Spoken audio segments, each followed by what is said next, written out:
What's up, TM Nation? I finally got my hands on the Tribit StormBox Blast 2, and man, this thing is impressive for the size and the price. I've been testing it over the past couple of weeks against speakers that are bigger and in some cases significantly more expensive, and it has held its own in just about every area from loudness and bass to overall clarity. For the quick specs on this speaker, it's packing a true 2.1 setup here that includes an 80-watt subwoofer with diamond reinforced ribs sitting in the center, flanked by dual 45-watt mid-range drivers, and all of that is going to be topped off with two 15-watt silk dome tweeters. Plus, those massive passive radiators on each side are gonna give you that chest-thumping bass that we all love. What really caught my attention is that this has the exact same driver configuration as the JBL Boombox 3, but here's the kicker. I don't think that the performance differences between the two justify me spending extra on the more expensive speaker. Moving on to the unboxing experience, you get your DC charging cable, your user manual, and the speaker itself, and looking at the build quality first, it's all plastic as you can see. And although it doesn't feel as premium as some other Bluetooth speakers that I've tried, it does feel like it will withstand some wear and tear, especially with the speaker coming in at around 15 pounds. Speaking of the hardware, let's talk about what makes this speaker special. Those LED lights behind the drivers look pretty slick when you're jamming out. You can actually see the drivers working through the mesh grille, and the app gives you full control over 3 different lighting modes with customizable colors. It's not a groundbreaking feature, but it does add that nice party vibe that a lot of people are looking for, and I personally always thought that Tribit did a pretty good job with their speaker lighting. The real magic happens in the Tribit app. You've got custom EQ presets, extra bass mode, X3D sound, and full lighting control, as I mentioned a moment ago. Now, I will be honest with you, that X3D mode can make things sound overly echoey, so I typically don't use it, but some of the other EQ options are solid, and you do have the ability to create your own from scratch if you want to. I also pretty much always have the X-Bass mode enabled because in my opinion, it does a great job of bringing out the low end a little bit more without muddying up the other frequencies. Now let's get to the good stuff and talk about how this speaker actually sounds, because this is where the StormBox 2 really shines in my opinion. And frankly, like I said earlier, comparing it to other more expensive speakers, some costing almost twice as much, it really holds its own. The sound separation is well balanced. You can clearly hear the vocals are coming from different drivers than the bass, which gives you this really clean, layered sound that's rare at this price point. The bass response is also substantial without being overwhelming. My sound meter was hitting over 105 decibels, and trust me, that's loud enough to get noise complaints from your neighbors, but it's not just loud, it's clean as well. In terms of the mids, they're present and detailed, vocals cut through the mix beautifully, and those tweeters provide just enough sparkle without being harsh. Now, I will say that I did notice some slight muddiness with the speaker when I had X-Bass enabled, and I had the speaker playing at between 75 and 100% of the max volume, but it wasn't enough for me to go ahead and turn the X-Bass feature off, because this thing with it on easily hits down into the 40 Hz range, which is impressive for a portable speaker. I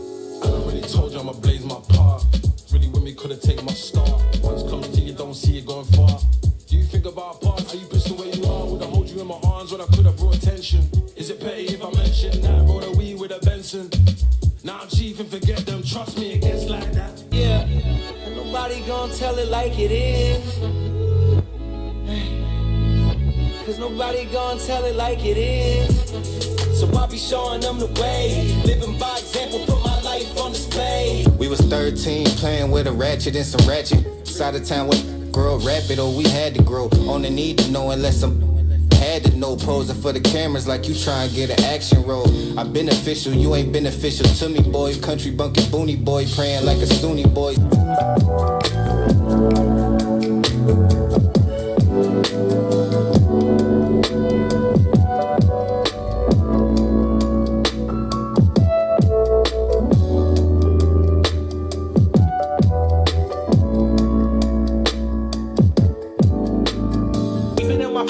I really started grinding, and when it got me a deal, and now I'm paid up. The times that we was down, guess it been made up. Started doing numbers, now these little paid us. So what? Set the bar so high that they can't touch. Really think it's jealousy, they mad that they ain't us. Hey, but that shit, man, I'm being a race, we'll set a blaze, and I don't give a that you feel away. This is 13 closed up before young, finna ball up. In the still west side, Pasadena, never finna fall off. Stood 10 toes, never fall, y'all. Feel the ball up.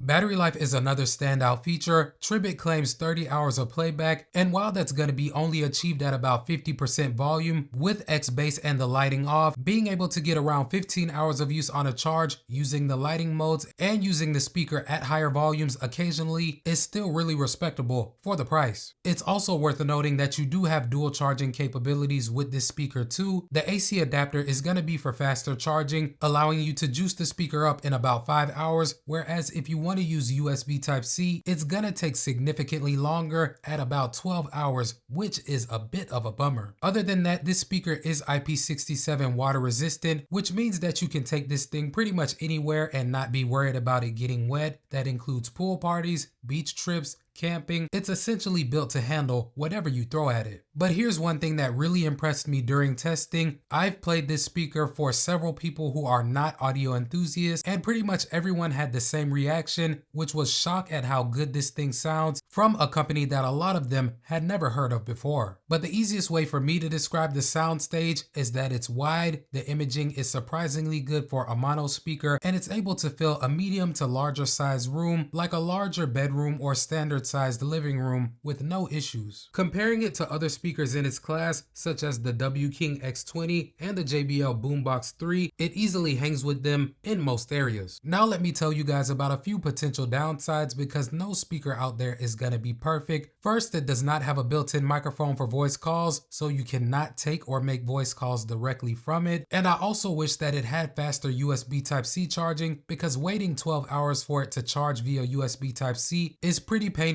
in 2025, even though I do understand this speaker came out several months ago. That being said, as I mentioned earlier, if you want the optimal charging, you're gonna have to use the included cable, which I'm not a huge fan of, because if I'm out and about, whether that be in my car or have my backpack on me, I always have a USB Type-C cable accessible, so having decent USB Type-C charging speeds with this speaker would have taken it to a whole nother level, in my opinion. Also, the karaoke features are there with dual microphone inputs and dedicated volume controls, but it doesn't include any mics in the box, so you will have to factor that into your budget if karaoke is your thing. So here's my final verdict on the Tribit StormBox Blast 2. If you want the best sound quality per dollar in a portable boombox, this is it at the moment. Don't go and spend $100 to $200 more on a Boombox 3 or comparable speaker when this one delivers between 85 and 90% of the performance for significantly less in terms of the price. But let me know what you guys think. Do you own a StormBox Blast 2? And if you do, let me know what your experience has been with it so far. Or if you own another speaker around this size and price that I should check out, let me know in the comments section. I may just pick it up and do a review on it. But other than that, guys, as always, I appreciate you coming through and hanging out with your boy for a while. Please do me a huge favor and hit that like and subscribe before you get on out of here if you haven't already, as it does help the channel out immensely. But until next time, I will catch y'all in the next video. Peace.